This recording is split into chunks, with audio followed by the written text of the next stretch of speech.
طرف زہر ہو اسی طرف تو زہر کھانے کو ترجیح دوں گی۔ آئلہ اون کے ساتھ نہیں رہنا چاہتی۔ آئلہ اون کو یہ صاف صاف بتا چکی ہے، وہ اسے کہتی ہے کہ وہ اسے ڈیورس دے دے، لیکن اون آئلہ کو سمجھانے کی کوشش کرے گا کیونکہ اون آئلہ کو نہیں چھوڑنا چاہتا۔ پہلے اسے آئلہ بہت مشکلوں سے ملی ہے۔ وہ آئلہ سے کہے گا کہ آئلہ اگر میں تمہیں اب چھوڑ دوں گا تو سارے الزامات تم پر آئیں گے اور سب ابھی تازہ کام ہے تو سبھی تم پر انگلیاں اٹھائیں گے اور تمہیں کس طرح سے ذلیل و رسوا کریں گے، لیکن میں ایسا نہیں چاہتا۔ میں چاہتا ہوں کہ ہم دونوں ایک دفعہ خود کو سیٹل کر لیں اور بعد میں آپس میں یہ معاملات کو طے کر لیں گے کہ کس طرح سے اس بات کا حل نکالنا ہے۔ تو آئلہ اس بات پر خاموش ہو جائے گی اور وہ یہ بھی سوچ رہی ہوتی، وہ ان کو بتائے گی کہ ان کس طرح سے میں نے شامی پر اتنا زیادہ بھروسہ کیا لیکن شامی نے میرا بھروسہ توڑ دیا اور اب شامی کس طرح سے میرے پیچھے دوبارہ سے پڑ گیا ہے، کس طرح سے وہ پچھتا رہا ہے اور اپنی غلطی کا دعویٰ کرنا چاہتا ہے۔ لیکن اون آئلہ سے پوچھے گا کہ آئلہ کیا تم بھی دوبارہ شامی کو حاصل کرنا چاہتی ہو؟ تو وہ کہتی ہے کہ ایسا کچھ نہیں ہے اون،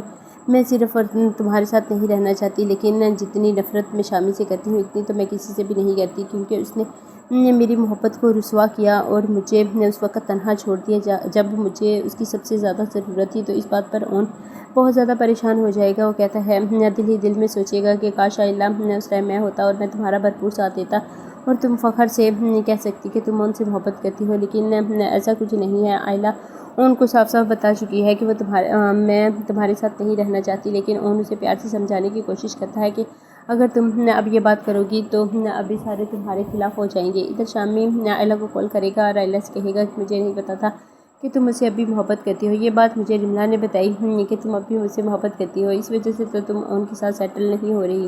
میں بھی رملا کے ساتھ بالکل بھی خوش نہیں ہوں، میں دوبارہ سے تمہیں حاصل کرنا چاہتا ہوں۔ اس بات پر رملا کا بہت بڑا منہ بن جائے گا کیونکہ سارے فساد کی جڑ صرف رملا ہے۔ وہ رملا یہی چاہتی ہے کہ آئلہ کسی بہانے سے ان سے طلاق لے کر شامی سے شادی کر لے اور اس کے لیے ان کی جگہ خالی چھوڑ دے، لیکن آئلہ اب ایسا کچھ نہیں کرے گی۔ آئلہ کو اون کبھی بھی نہیں چھوڑے گا۔ اون صرف اوپر سے کہتا ہے کہ آئلہ جیسے تم چاہتی ہو ویسا ہوگا، لیکن اون اسے کسی صورت نہیں چھوڑے گا کیونکہ اون آئلہ سے بہت زیادہ محبت کرتا ہے اور اسے بے شک محبت رسوائی کے بعد ملی ہے، لیکن وہ ابھی اسے نہیں کھونا چاہتا۔ جب اس کا باپ شامی اور آئلہ کو ایک ساتھ کھڑے دیکھے گا تو بہت زیادہ غصہ ہوگا اور اس کی ماں کو کہے گا کہ اب اگر اس لڑکی نے کوئی غلطی کی تو میں اسے معاف نہیں کروں گا بلکہ اپنے ہاتھوں سے اس کا گلا دبا دوں گا۔ تو اس کی ماں بھی اس بات پر بہت زیادہ پریشان ہو جاتی ہے کہ جس شامی نے اس کا بالکل بھی ساتھ نہیں دیا اب وہ اس کے ساتھ دوبارہ سے کس طرح سے میل ملاپ بڑھا رہی ہے۔ اس بات پر زویا کو بھی بہت زیادہ غصہ آئے گا اور کہے گا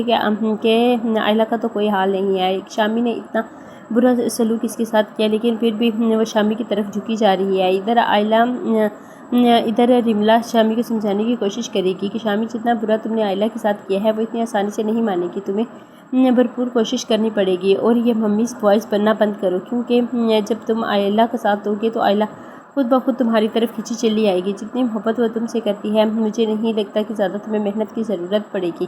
ادھر آئلہ اون سے کہتی ہے کہ اون اگر ایک طرف زہر رکھ دیا جائے اور دوسری طرف تمہارا انتخاب ہو تو میں زہر کو ترجیح دوں گی، تمہارا انتخاب کبھی نہیں کروں گی۔ اون بیچارے کو اس بات پر بہت زیادہ غصہ آتا ہے کیونکہ وہ کچھ نہیں کر پاتا۔ وہ آہستہ آہستہ آئلہ کا پیار جیتنے کی کوشش کرے گا لیکن آئلہ کسی صورت بھی نہیں مان رہی کہ وہ ان کے ساتھ رہے گی۔ وہ ان سے کہتی ہے کہ میں زہر کھانے کو ترجیح دوں گی، میں تمہارے ساتھ نہیں رہوں گی۔ تو ان کہتا ہے کہ ٹھیک ہے تم زہر ہی کھا لینا، لیکن پہلے تم زہر کھا کر مر کیوں نہیں گئی جب تمہارا مرنے کا ٹائم تھا؟